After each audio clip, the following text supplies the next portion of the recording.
All right, here I'm going to try to demonstrate pressing the crankshaft sections together, pressing the connecting rod, bearing, and thrust washer in between the crank sections.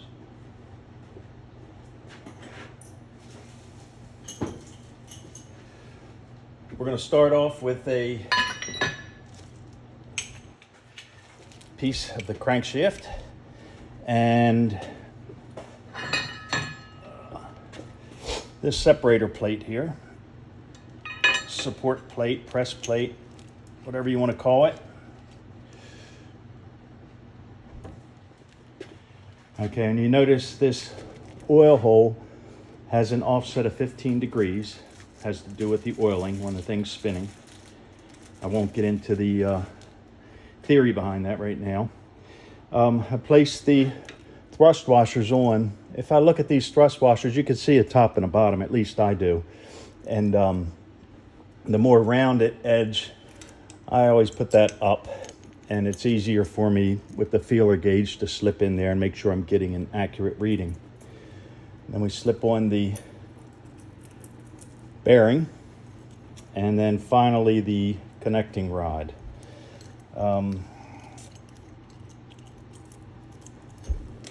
I just removed the wrist pin bearing from it.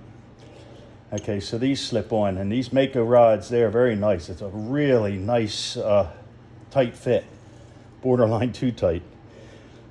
And again, the rounded part of the thrust washer I set up like this. Now my jigs here, I like the way these are. They don't quite fit around here. I use a tie rod separating tool, using it for the last 13 years. Just to separate it enough to slip over top of the crank section. I want to make sure I lubricate the pin, and then I also lubricate the far right crank section. And this slips in so nice, just nice and snug. And before I put it anywhere, I just let it sit there a second. I release the pressure off of the jig, and it kind of pulls it. It makes it pretty much zeroed out when it's pressed together. A lot of feel with this, a lot of using your fingers and feeling what's going on. Like I feel around the tool, and I see it sitting a little high right here, so I don't want to press it in crooked.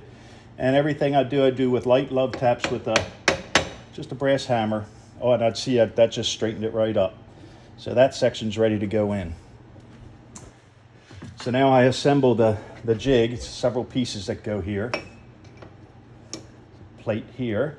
This actually is going to push down the crank section so far until it reaches here. Next we want to get the extension. These are pinned from the factory, and I have the top plate on it, which you really can't see in the picture, but it's up there. I'm not going to change my camera angle just to see that. I shoot for 17 thousandths for the side clearance. In theory, it can't be too big. I mean, it can be so big that it touches your crank sections, hit the case, but you just don't want it too tight. You don't want it too tight because when this heats up, you don't want it to, bind in there.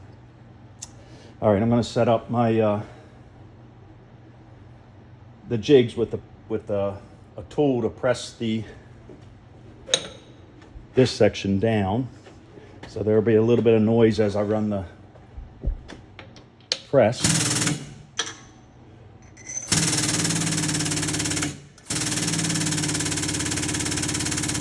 Again, I'm feeling this. Once it starts to press down, or just before it does, I'm watching the press right now as the ram's coming down. You can't see it, it's up there. Trust me. All right, so I'm going to put my fingers in here, and I can feel what's going on. And I feel even pressure all the way around. It's going in straight, nice and straight.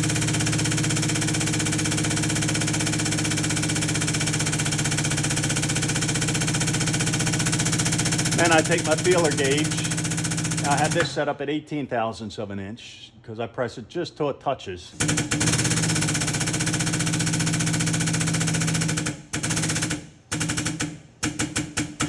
Right there. And then this comes out.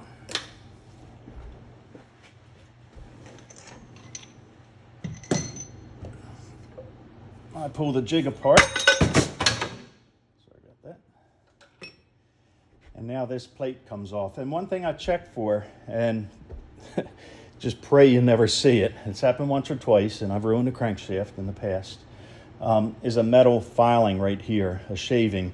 If that pin goes in crooked and it shaves that crank section, I'm buying the customer another crank section. So, like I said, that's I'm not going to brag on it. That's when things happen.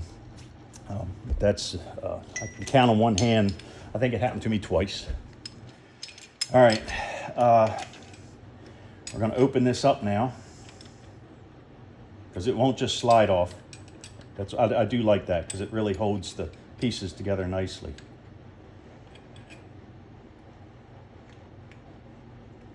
Trying to work around the camera is a little difficult. It doesn't take much. And it slips right off.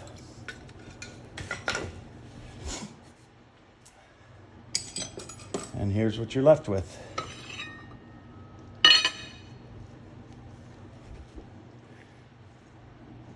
Press together nicely, and now what I do is I'll take a straight edge and just check it in different ways and do any initial adjustments I need, but this is usually spot on.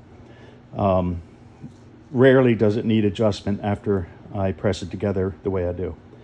Anyway, that's the way the connecting rod's installed.